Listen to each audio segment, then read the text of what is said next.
২৯ August বিকেল ৫:৩০ মোহাম্মদপুরের হাক্কারপাড় ব্রিজের পাশে অটোরিকশায় এসে পৌঁছায় এক যাত্রী। মুহূর্তেই দুই যুবক ধারালো অস্ত্রের মুখে সেই যাত্রীর সর্বস্ব লুট করে। এরপর সে একই অটোরিকশায় চড়ে পালিয়ে যায় ছিনতাইকারীরা।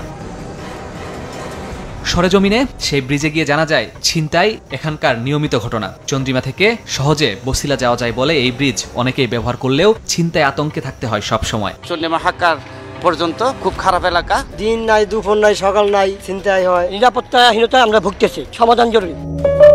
এই ব্রিজের কয়েক গজ সামনেই নবীনগর হাউজিং এর ১৬ নম্বর সড়ক। ১০ সেপ্টেম্বর ভোরে দুই ছিনতাইকারীকে আটক করে এলাকাবাসী। গণপিটুনিতে মারা যায় দুজনই। ২ দিন আগে একই এলাকার একটি সিসিটিভি ফুটেজে এই দুই ছিনতাইকারীকে অস্ত্রের মুখে একজনের সর্বস্ব লুটতে দেখা যায়। এখানে মারলো, মাইরা ওখানে ফয়সালারে নিল, ফয়সালারে নিয়ে গাছালের ফাঁসি দেওয়ার ব্যবস্থা করলো। সবাই বলে ছিনতাইকার ধরে মারছে, এখন আমরা এটাই জানি। নিহত ছিনতাইকারীর পরিবারের অভিযোগ, সেদিন বাসার সামনে থেকে ডেকে নিয়ে গণধোলাই দিয়ে মেরে ফেলা হয়েছে। তবে নিহত দুজন ছিনতাইয়ের সাথে জড়িত বলে স্বীকার করেছে পরিবার। সারা রাত বাসায় হুইয়া দিছে, বাসার দায়িত্ব আনি আর সকালবেলা আর সেদিন তো আর কোনো চিন্তাই করে না। মোহাম্মদপুরের আরেক ছিনতাই স্পট তুরাগ নদীর ওয়াকওয়ে। গত ৮ সেপ্টেম্বর এখানেও দুই ছিনতাইকারীকে গণপিটুনি দেয় এলাকাবাসী। মারা যায় একজন। লোকজন দেখি আশেপাশে থাকলে আসি, ফাঁকা থাকলে একবারে দাঁড়ায় থাকি। বাইকে যাইতেছে, এর ভিতরে চারিদিক দিয়ে ডাক পড়ছে, কোপের ভিতরে ঢুকছিল, ওখান থেকে দইরাই না মারছে। শুধু পথচারী কিংবা অটোরিকশার যাত্রীকেই নয়, নগদ টাকা নিয়ে চলাচল করা ব্যক্তিদেরও টার্গেট করছে ছিনতাইকারীরা। ৬ সেপ্টেম্বর বসিলায় প্রকাশ্যে এক কুরিয়ার ডেলিভারি ম্যানকে অস্ত্রের মুখে ছিনতাই করা হয়।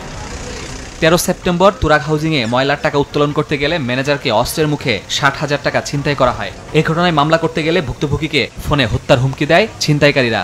জামিনে বেরিয়ে আবারও এলাকায় ছিনতাইয়ে জড়িত হচ্ছে বলে অভিযোগ ভুক্তভোগীর। অস্ত্র ছিল, তারা ভয়ভীতি দেখায় আমার টাকা নিছে। এটার ভিতরে লিটন আছে, ও জেলে ছিল ৩ দিন, বাইরেই ৪-৩ দিন ধরে এই ঘটনা হইতেছে।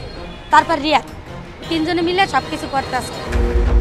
একের পর এক ছিনতাইয়ের ঘটনায় অতিষ্ঠ এলাকাবাসী আইন হাতে তুলে নিচ্ছেন। অপরাধ বিশ্লেষকরা বলছেন, আইন শৃঙ্খলা নিয়ন্ত্রণে ব্যর্থতায় গণপিটুনির অন্যতম কারণ। মানুষের জীবন তো অতিষ্ঠ এবং তারা সবসময় একটা ভয়ের মধ্যে থাকতে হয়। যে বা যাদের নিয়ন্ত্রণ করার কাজ, তারা যখন নিয়ন্ত্রণ করবে না, তখন সাধারণ মানুষ তার জীবনের প্রয়োজনে নিজের হাতে আইন তুলে নেয়। এটা কিন্তু আইন শৃঙ্খলা বাহিনী এবং প্রশাসনের ব্যর্থতার কারণে।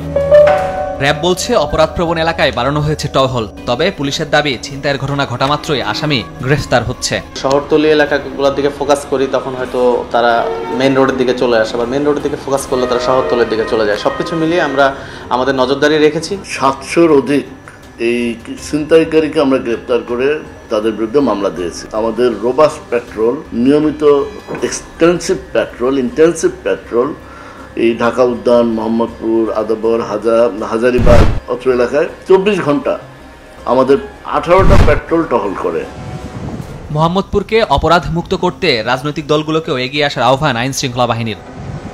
তুরাগ নদীর এই ওয়াকওয়ে এবং পাশের হাক্কারপাড় ব্রিজ, এই দুটি এখন ছিনতাইয়ের হটস্পটে পরিণত হয়েছে। একের পর এক ছিনতাইয়ে এসব এলাকার মানুষ অতিষ্ঠ। যৌথ বাহিনীর অভিযান এবং গণপিটুনিতে ছিনতাইকারী নিহত হওয়ার পরেও থামছে না এসব এলাকায় ছিনতাই।